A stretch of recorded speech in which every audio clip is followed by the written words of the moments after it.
그러면 이 문단에는 문학기법이 몇 가지 나오는데 한 가지는 대조하는 모습이 나타나요. 그러니까 우리가 다른 방법에서 봤었던 것을 그냥 떠나서 순수하게 우리가 이것을 문학적인 특징에서만 관심을 가지고 봐도 중요한 것 중에 하나는 열매를 맺는 씨와 열매를 맺지 못하는 씨와의 대조가 중요한 모습으로 등장합니다. 근데 그 대조도 재밌는 것이 열매를 맺지 못하는 씨는 점점 덜 악한 상황으로 나타나니까 제일 처음에 돌밭에 뿌려진 씨가 제일 심하죠. 미안합니다. 길가에 떨어진 씨가 제일 심각하죠, 문제가. 그 다음에는 돌밭에 떨어진 게 좀 덜하죠. 싹이라도 나다가 없어지잖아요. 가시밭에 떨어진 건 어떻게 되죠? 막 자라긴 자랐는데, 자라기는 끈질기게 자라는데 억눌리면서 자라가지고 결국은 결과가 없는. 그러니까 상황이 제일 악하다가 점점 덜해지는 기분이 들고, 열매가 맺어지는 건 어떻게 맺어지죠? 30배, 60배, 100배. 그러니까 끝에가 제일 강하고 이쪽은 처음이 제일 강하고, 이렇게 이제 서로 맞대응되게끔 되어 있는 모습, 이런 것들도 우리에게 대조해주는 이미지를 줍니다. 그 굉장히 재밌는 거는요, 30배, 60배, 100배 열매를 맺는 씨가, 제가 아까 좋은 밭에 떨어진 씨가 복수라 그랬잖아요. 나쁜 데 떨어지는 거는 단수인데 여기 떨어지는 씨는 복수였거든요. 좋은 밭에 떨어진 씨. 근데 복수였던 좋은 밭에 떨어진 씨가 열매를 맺을 때는 30배 맺는 거, 60배 맺는 거, 100배 맺는 게 다 하나씩으로 나타납니다. 그래서 이 하나가 1대1로 이렇게 대응되는 기분을 우리들에게 주게끔 돼 있어요. 이거는 우리가 그 당시 헬라 수사학이나 헬라어를 알고 있는 독자가 들었을 때는 그 단수복수의 개념이나 점층법이나 대조법이나 이런 수사학이 아주 익숙한 사람들이기 때문에요. 그 사람들에게는 굉장히 쉽게 발견될 수 있는 모습이었으리라고 생각됩니다. 대조되는 거.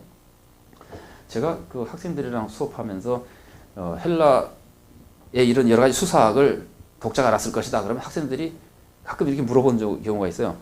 그 사람들이 무식했을 텐데 그거 알았겠습니까? 뭐 이러는데요. 제가 알고 있는 바에 의하면은, 학자들이 연구한 바에 의하면은 그 문화는, 헬라 문화는 문화 자체가 한마디로 수사학의 문화예요. 그래서 어느 정도로 그 사람들이 수사학에 익숙하냐면은 문맹자도 말하는 거에 대한 수사는 다 알아듣습니다. 이게 어떻게 흘러가는 것이구나, 어떤 수사학적으로 지금 연결되어 있는 거 하는 걸 알아듣는다 합니다. 심지어 그레코로마 세계 안에서 헬라 문화가 발달되어 있는 그 중심 지역이 아니고 막 변두리 있잖아요. 팔레스틴 변두리마저도 그런 거에 영향을 많이 받았을 것이다. 그렇게 학자들은 평가합니다. 그러니까 그 사람들이 그런 것을 알았겠느냐고 생각하는 것은 우리가 아무리 공부해도 모르니까 그것들이 어떻게 알았겠냐, 그건 천만의 말씀이에요. 그 사람들은 문화가 다른 거예요, 문화가. 어떤 사람이 그러대요. 딱 미국 가니까 거지도 영어 잘하대. 미국에는 아무리 무식해도 영어 잘하거든요. 그렇게 생각하면 좀 비슷할 거예요. 우리나라에서는 아무리 영어 잘해도 미국 가면 대부분은 잘 못합니다. 아주 특별한 사람이 아니면 가면 처음에 막 헤매야 되거든요. 미국은 아무리 무식한 사람도, 문맹자도 영어 다 잘하잖아요. 그런 차이, 그렇게까지는 아니라 하더라도 성격상 그런 정도로 이 사람들이 알고 있는 수사학에 대한 그 지식은 아주 생활이에요, 생활. 그래서 굉장히 이 사람들은 수사학에 익숙한 상태, 우리가 그 사람들이 아는 거에 일부를 겨우겨우 발견해가지고 이제 찾아서 해석하려고 노력하는 중이라고 볼 수 있습니다. 그래서 이제 대조의 모습이 나타난다고 하는 것을 볼 수 있고, 이게 대조의 모습이 나타날 때 우리가 받을 수 있는 인상은 열매를 맺지 못하는 것과 열매를 맺는 것이 딱 대조가 되면은 어느 게 지금 더 우세합니까? 열매를 맺는 게 훨씬 우세하죠, 그죠? 열매를 못 맺는 거하고 탁탁 대조해 볼 때 열매를 못 맺는 것들이 있어도 열매를 맺는 거는 아주 기적적으로 많은 열매를 맺잖아요. 그래서 이 대조 속에서 하나님 말씀이 나타나서 하나님의 나라가 하나님의 말씀으로 나타나서 역사하는 이런 모습을 보여줄 때 하나님의 나라의 모습 중에 하나는 실패하는 것도 많이 있지만 성공하는 것이 굉장히 많이 있는 것이다 하는 이미지를 이 대조 속에서 쉽게 발견할 수 있도록 되어 있습니다. 그 다음에 아까 말씀드린 대로 그 당시 사회적인 관습이나 외부 지식만 가지고도 이 저자적 독자는 이게 무엇을 의미하는 것인가 걸 대략 알고 제자들도 알았을 것으로 생각하거든요. 그런데 막상 예수님께서 제자들에게 말씀하실 때는 너희들은 잘 모르고 있는 것이다. 그러고 설명해 주거든요. 그러면은 아는 것은 하나님의 말씀을 사람들이 여러 가지로 반응한다. 그래서 그 반응이 여러 가지가 나타나고 좋은 반응, 나쁜 반응 이렇게 있는 것이다 하는 정도는 아는데 이게 도대체 실제로는 무엇인가? 돌밭에 떨어지는 사람이 뭔가 반응을 잘못하고 있는 거긴 한데 그러면 실제로는 이게 구체적으로는 무엇인가를 사람들이 모르는 거예요. 그래서 그것을 예수님께서 가르치는 겁니다. 그거는 박해가 올 때 하는 모습 그렇게 설명해 주죠. 그죠? 그 다음에 가시밭은 유혹과 무슨 시험거리가 있을 때 염려가 생길 때 하는 것 이런 식으로 구체적으로 더 설명해 주는 부분들이 그 다음에 말씀을 뿌리는 것은 하나님 말씀을 뿌린다 할 때 그럼 하나님 말씀 뿌리는 그 하나님 말씀이 도대체 무엇이겠느냐 라고 했을 때 예수님의 사역이나 이런 그 흐름 속에서 사람들이 이제 발견할 수 있는 것이 바로 예수님이 전하는 복음이라거나 이런 것들을 구체적으로 이제 발견하는 것 그리고 전하는 분은 바로 예수님이라거나 이런 것들을 발견할 수 있는 것이 해석의 중요한 내용이라고 볼 수 있습니다. 그렇게 놓고 보면은 이 비유에서 이 비유에서 사람들이 이제 발견할 수 있는 중요한 메시지는 크게 두 가지라고 생각할 수 있습니다. 하나는 실패와 성공의 대조 속에서 하나님 나라는 결국은 실패를 다 극복하고 성공해 나갈 것이라고 하는 메시지를 주는 것이고요. 이 메시지는 이 비유 안에서 암시되어 있고 이 비유 안에 들어있고 이 비유 안에 핵심 메시지라고 보기는 좀 어렵습니다. 이 비유의 핵심 메시지는 오히려 네 가지 땅이 반응하는 것을 강조함으로써 이 서로 다른 반응에 대해서 설명해 주면서 너희들이 어떻게 반응해야 되는가를 가르치는 것이 비유에서는 핵심이라고 볼 수 있습니다. 근데 이제 이 뒤에 하나님 나라의 성공이 굉장히 강조되는 것은 나중에 겨자씨 비유 같은 데서 나타나는 메시지를 통해서 회상을 통해서 거기 숨어있다 그럴까요? 2차적으로 나타났던 메시지가 보강되는 모습 속에서 더 강조된다고 볼 수 있습니다. 그래서 실패와 성공의 대조는 하나님 나라가 다양한 반대를 받게 되지만 여러 가지 반대를 받게 되고 뿌려도 열매가 안 맺는 것을 많이 보게 되겠지만 결국은 하나님의 역사 속에서 열매를 맺고 승리하고 이겨나가는 것이 더 클 것이다. 그래서 금방 저자적 독자의 입장에서 그 설교를 예수님의 비유를 보고 자기 입장과 이렇게 대조해가면서 맞춰가면서 해석할 때 만일에 저자적 독자가 70년대 전후였다라고 생각하면은 이 사람의 입장이 어떤 입장이에요? 교회가 상당히 어려움을 겪었을 때라고 볼 수 있죠, 그죠?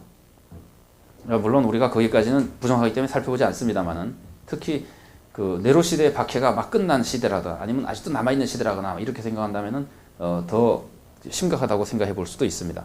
이런 여러 가지 박해 아니면은 그런 상황에서는 전도도 하기가 더 어렵죠.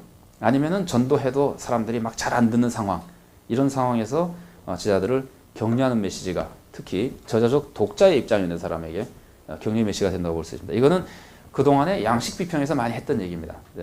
초대교회의 삶의 자리라 그래가지고 많이 했던 것인데 초대교회 삶의 자리와 별로 연관시키지 않아도 이 본문의 문학 구조 안에서 우리가 쉽게 발견할 수 있는 메시지입니다. 그 다음에 다른 하나는 이것이 이제 더 구체적인 메시지인데요. 그 다른 하나는 열매를 맺는 땅하고 맺지 못하는 땅 중에서 왜 이 열매를 맺지 못하는가 아니면은 열매를 맺지 못하는 땅이 있다는 이런 사실만 가지고 주는 메시지입니다. 이 본문에 들어가기 전에 예수님의 생애에서 종교 지도자들과의 논쟁이 나왔지만 사람들은 예수님의 교훈을 받아들이지 않는 사람들이 많이 있다는 걸 봤잖아요. 심지어 3장 뒷부분에 가보면 논쟁 끝부분에 가보면은 사람들이 예수님을 막 죽이려고 그러잖아요. 바리새인들이 나가서 어떻게 하면 예수를 죽일까 막 의논하고 그러거든요. 그러면은 왜 이 사람들이 이제 이런 유형의 사람들이 있다는 것을 알고 있기 때문에 이 열매를 맺지 못하는 씨의 모습들은 아하 이런 사람들이 이런 이유로 못 맺는 것이구나. 어떤 사람은 말씀을 들어도 들은 동 마는 동 다 사탄에게 먹혀버리고 말씀이 마음에 들어가지도 못하고 없어져 버리고 그런 사람들은 그래서 반대하고 또 어떤 사람들은 따르는 듯 하다가 또 반대하고 그래 따르긴 하지만 아무것도 없어져 버리고 이런 식의 상황을 사람들에게 설명해 줍니다.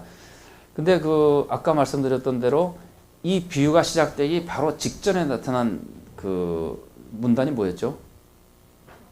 예수님의 진짜 가족에 대한 얘기잖아요.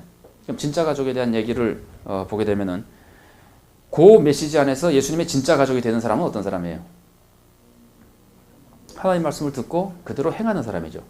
그러면은 그 메시지, 거기서 배운 그 메시지가 씨 뿌리는 자의 비유에 금방 들어오게 되면은 좋은 밭에 떨어져서 열매를 맺는다는 것은 뭘 하는 겁니까? 하나님 말씀을 받아서 그대로 행하는 것이다. 그러니까 열매를 맺는 게 도대체 뭐냐? 만일에 여기서 좋은 밭에서 열매를 맺는 것은 전도를 많이 하는 것입니다. 그러면은 그림이 조금 틀려지는 거예요. 그거는 전도하는 열매보다 전도하는 열매는 다른 각도에서 있습니다. 있긴 있는데 그 장면에서는 그러니까 돌밭에 떨어져서 아무것도 못하는 사람하고 금방 없어진 사람이랑 좋은 밭에 떨어진 사람이랑 대조는 그 앞에 나오는 하나님 말씀대로 받아서 행하는 사람이냐 아니냐는 것에 더 가깝습니다. 그래서 실제로 말씀대로 순종하며 사는 사람의 문제로 해석하는 것이 이 문맥의 흐름상 해석이 더 정확하다고 볼 수 있습니다. 그 다음에 이제 이 비유를 읽으면서 이제 독자가 알잖아요. 아하, 예수님의 말씀을 들어도 그대로 살지 않은 사람들이 많구나. 그런데 보세요. 돌밭에 떨어진 사람은 말씀을 받은 사람이니까 받지 않은 사람입니까? 가시밭에 떨어진 사람은 말씀을 받은 사람이죠. 어쩌면은 말씀을 받고 계속 쫓아다닌 사람이죠. 그러면 이 사람들은 제자에 가까운 사람이죠. 그럼 무슨 의미가 여기 내포되어 있냐면은 말씀을 이해하고 다시 처음부터 말씀드려볼게요. 예수님께서 비유로 말씀하시면은 아예 못 알아듣는 사람 있죠. 외인들 못 알아듣는 사람들 있어요. 그 다음에 못 알아듣는 사람들 빼고 제자들에게 예수님이 가르쳐주죠. 그러면은 가르쳐줘서 말씀을 다 배우고 받아들였어요. 이 사람들 중에 돌밭하고 가시밭이 있는 겁니까 없는 겁니까? 있는 거죠, 그죠? 그래서 그 사람들에게 굉장히 심각한 경고의 메시지가 됩니다. 너희들이 지금 제자고 지금 말씀 듣고 지금 뭐 다 알아듣고 특별히 설명까지 다 들어도 너희들 중에서도 얼마든지 가시떨기에 떨어질 수도 있고 돌밭에 떨어질 수도 있다 이거예요. 마가복음 해석에서 이 사장이 굉장히 중요하다고 해석하는 분 중에서는요. 이렇게 하는 분들이 제법 많이 있습니다. 여기 나오는 이 네 가지 부류의 사람들이 마가복음에 나오는 모든 등장인물의 부류다 이거예요. 그래서 이제 분류해버려요. 씨가 뿌려지자마자 길가에 떨어진 씨처럼 싹 먹혀버리는 사람, 어떤 사람들이겠어요? 마가복음에 나오는 인물들 중에서 금방 알 수 있겠죠. 바리새인 같은 사람, 들어도 반대만 하는 사람. 예를 들면 그런 사람도 있고 돌밭에 떨어진 사람 뭐겠느냐 그러면은 이 학자들은 돌밭에 떨어진 사람들은 주로 제자들일 거라고 생각합니다. 제자들이 기쁘게 막 다 버리고 쫓아다니는데 조금 있으면은 예수님을 부인하고 배신하고 그러죠.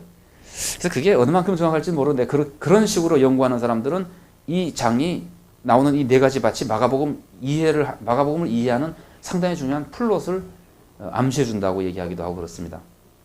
뭐 이제 그런 의미에서 그 비유의 이제 의미가 중요한 의미를 부여준다고 볼 수 있고요. 10장 10절부터